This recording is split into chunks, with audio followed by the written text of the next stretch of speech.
Alright दोस्तों, इन lesson में हम लोग बात करेंगे impulse pull back trading strategy के बारे में। बेसिकली ये एक स्विंग ट्रेडिंग स्ट्रेटेजी है। Seek to buy stock have pullback after just starting a new uptrend. जब मार्केट अप ट्रेंड में रहता है उसका बाद थोड़ा पुल बैक होता है जो रिट्रेसमेंट बोला जाता है। तो एग्जैक्टली फिर से वो न्यू अप ट्रेंड लेने से पहले हम कहाँ पे एंट्री करना है, तो एग्जैक्टली उसका बारे में ये स्ट्रेटेजी में हम बात करेंगे।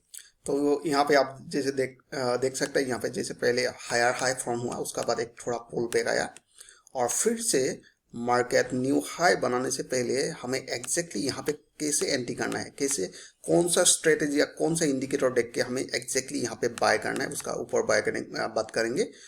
जैसे यहाँ पे आप देख सकते हैं डाउन ट्रेंड में लोअर लो फॉर्म हुआ, उसका बाद थोड़ा पुल बैक हुआ, इसको बोलते हैं रिट्रेसमेंट। एग्जैक्टली न्यू लो लोअर लो फॉर्म होने से पहले कैसे हम यहाँ पे एग्जैक्टली शॉर्ट कर सकते हैं, सेल में एंट्री हो सकता है, तो ये स्ट्रेटेजी में हम बात करेंगे। आइडेंटिफाइंग द न्यू ट्रेंड, तो हमें कैसे पता चलेगा ये कौन सा ट्रेंड चल रहा है, अप ट्रेंड या डाउन ट्रेंड। इसके लिए दो इंडिकेटर हम लोग यूज कर रहा हूँ यहाँ पे। First 6 cross 18 exponential moving average और दूसरा मैकडी, इसका पीरियड है 12, 26 और 9। फॉर लॉन्ग एंट्री बाय के लिए कौन सा क्राइटेरिया चाहिए हमें।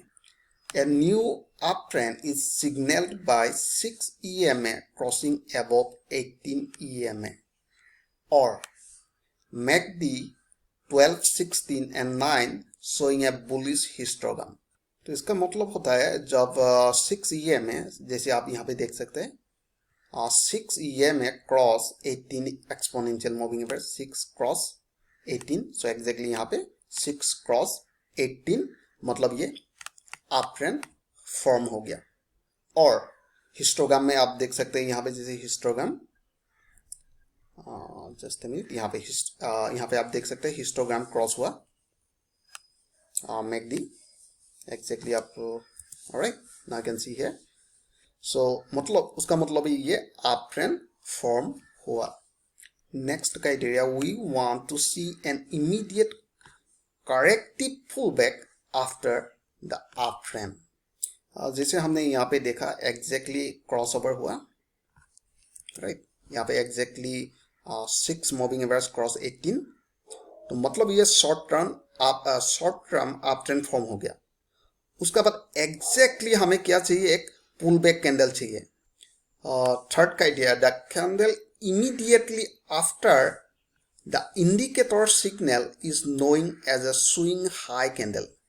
जैसे आपने देखा एग्जैक्टली यहाँ पे क्रॉस ओवर हुआ, यहाँ पे एग्जैक्टली क्रॉस ओवर हुआ, तो क्रॉस ओवर होने का बाद नेक्स्ट एक कैंडल हायर हाई फॉर्म हुआ। जैसे ये कैंडल, सो यहाँ पे हाई था और नेक्स्ट कैंडल ने ये हाई बनाया, तो इसको swing high, we are recognise as a swing high. The next candle after swing high candle must make a lower high for it to be a valid pullback। So let me explain here properly। So यहाँ पे आप देख सकते हैं जैसे 6 moving average ने 18 को cross किया, मतलब ये अप ट्रेंड फॉर्म हो गया, short term up trend. Exactly next candle आपने देख सकते हैं ये हायर हाई फॉर्म हो गया, स्विंग हाई, ठीक है। सो आफ्टर दैट ये वैलिड पुल बैक होने के लिए क्या चाहिए हमें, एक नेक्स्ट कैंडल लोअर लो, ये lower low and lower high होना चाहिए। और जैसे यहाँ पे आप देख सकते हैं जैसे ये हायर हाई फॉर्म हुआ, नेक्स्ट कैंडल ये पुल बैक कैंडल है, क्योंकि ये lower high and lower low form हो गया।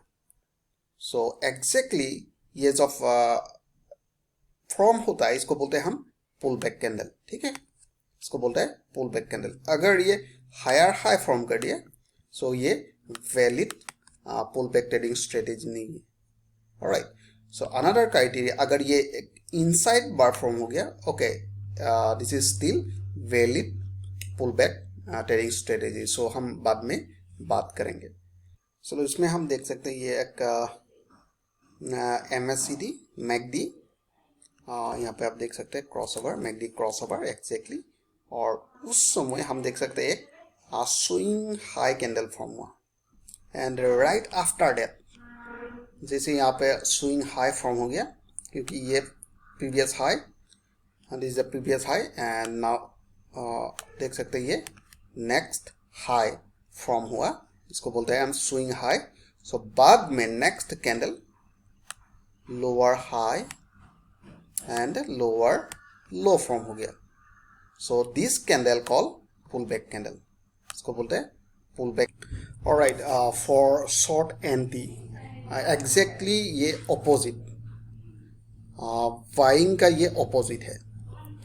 And new downtrend in signal by 6 EMA crossing below 18 EMA or the MACD 12.26.9 turning bearish.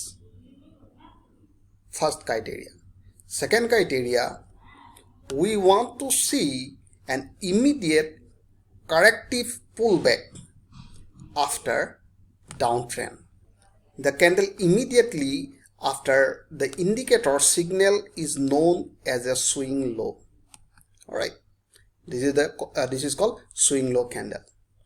The next candle after swing low, candle must make a higher low for it to be a valid pullback.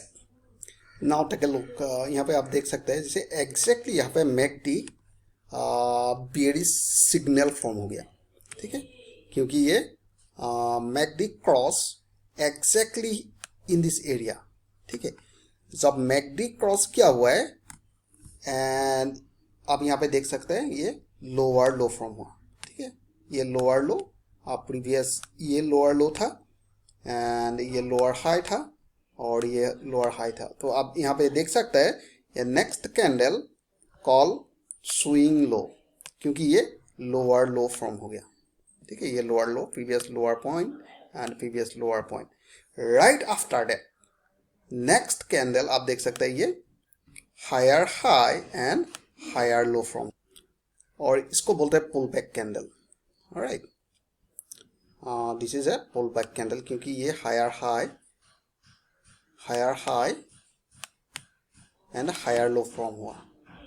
तो exactly we place sell order. Sell order कहाँ पे डालना है, जो pull back candle होता है उसका थोड़ा नीचे सेल प्लेस करना है यहाँ पे। नेक्स्ट एग्जांपल, यहाँ पे आप देख सकते हैं बेयरिश सिग्नल फॉर्म हो गया क्योंकि यहाँ पे 6 क्रॉस 18, लेट मी जूम। सो आप देख सकते हैं यहाँ पे 6 क्रॉस 18 मतलब बेयरिश क्रॉस हुआ है। Exactly next candle form swing low, क्योंकि ये पहले लोअर पॉइंट था ये कैंडल का।